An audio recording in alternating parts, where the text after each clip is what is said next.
Bienvenidos a esta nueva sesión de nuestro programa de formación emprendedor en Emprendedor en Agricultura Urbana. Hoy vamos a ver un poco de historia acerca de la agricultura urbana. Pues se deben entender, por favor, que estamos sujetos a un diseño curricular y pues prácticamente esto hace parte del mismo.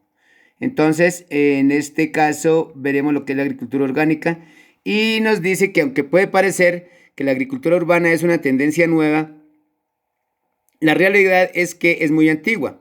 Fue desarrollada por las civilizaciones antiguas. La agricultura se desarrollaba en las ciudades antiguas como los persas, con los jardines flotantes, los monasterios medievales en Europa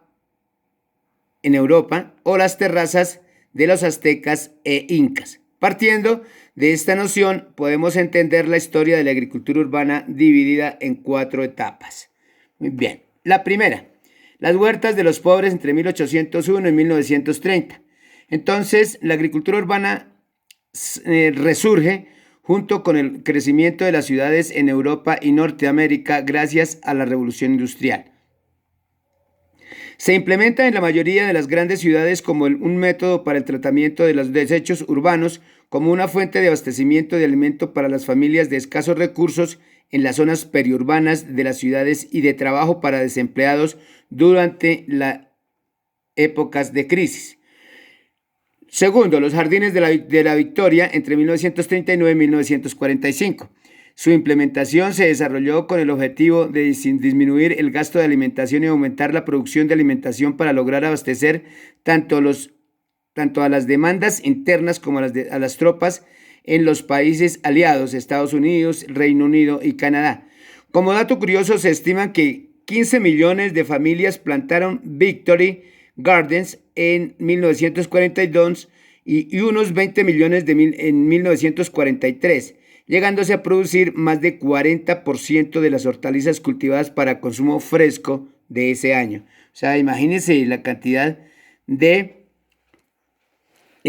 hortalizas o de productos hortícolas que se produjeron en aquel entonces. Huertos comunitarios vienen ya en 1970 y 1999.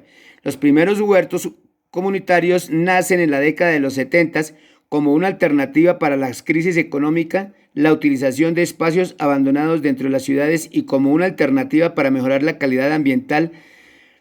Da inicio a los primeros proyectos para la promoción de la agricultura urbana en países en vías de desarrollo como una alternativa para mejorar la nutrición y la calidad de vida de los habitantes.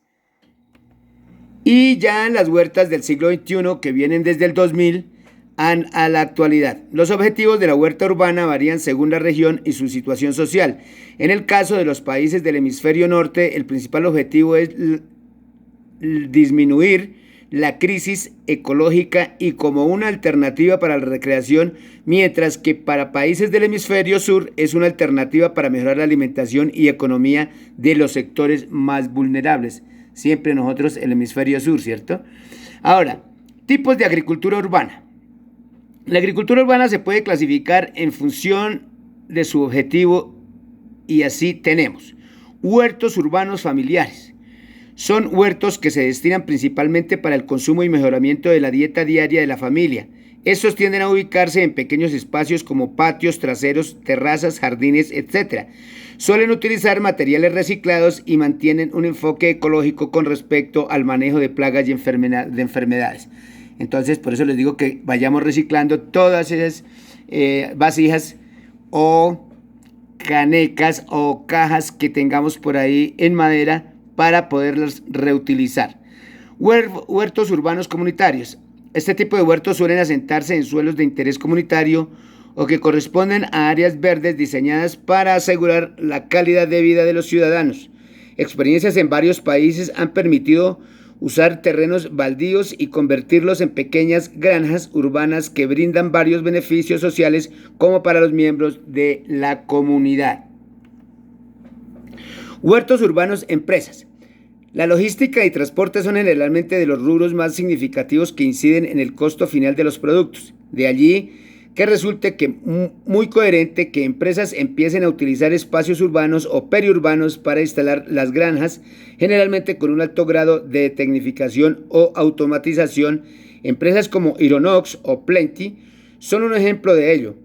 Los sistemas hidropónicos han brindado un aporte importante para este tipo de huertas urbanas. Entonces ahí es otra de los aspectos que podríamos mejorar o tener en cuenta para mejorar nuestras huertas. Didácticos o terapéuticos. Para este tipo de huertos, el objetivo principal de su existencia es enseñar a brindar actividades recreativas para personas vulnerables. En el primero de los casos, pueden ser usados tanto para la enseñanza dentro del ámbito escolar como para enfoques diferentes como la agroecología, etc. Para el caso de las huertas de tipo terapéutico se les usa en residencias de ancianos, centros de inserción social, hospitales y otros centros sanitarios, prisiones, escuelas para discapacitados físicos, psíquicos, etc. Bueno, en esta sesión pues entonces vimos perfectamente los tipos de agricultura orgánica y lógicamente vamos a tener en cuenta todo esto para el establecimiento del propio. Muchísimas gracias. Feliz tarde.